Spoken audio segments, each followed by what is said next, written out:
ஆனால் அந்த உண்மையான அந்த தாயோட குடல் எப்படி சென்றலாம் எப்படி இருந்ததுன்னு சொல்கிறாரு பாருங்க. அவள் குடல் துடித்ததினால் தன் பிள்ளைக்காக. அப்பொழுது உயிரோடு இருக்கிற பிள்ளையின் தாய் தன் பிள்ளைக்காக அவள் குடல் துடித்ததினால் ராஜாவை நோக்கி, ஐயோ என் ஆண்டவனே, உயிரோடு இருக்கிற பிள்ளையை கொல்ல வேண்டாம்னு சொல்கிறார். அப்போ பாருங்க, இதுதான் உண்மையான அன்பு. சரிங்களா? இப்போ பாருங்க, அவள் பாருங்க தன்னுடைய பிள்ளையும் இழந்தது மாத்திரம் இல்லை, அடுத்தவங்க பிள்ளையும் எடுத்தது ரொம்ப தப்பு. அந்த பிள்ளையை கூட என்ன செய்கிறா, சரி கொல்ல வேண்டாம், அவளுக்கே கொடுத்துருங்களாம் சொல்லலாம். இல்லைன்னா நான் கொல்ல விட மாட்டேன், நானே வச்சுக்குவேன்னு கூட சொல்லியிருக்கலாம்.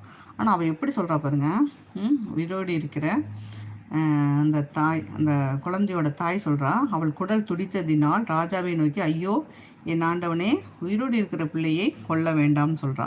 ஆனால் அதை அவளுக்கே கொடுத்து விடும் என்றாள்.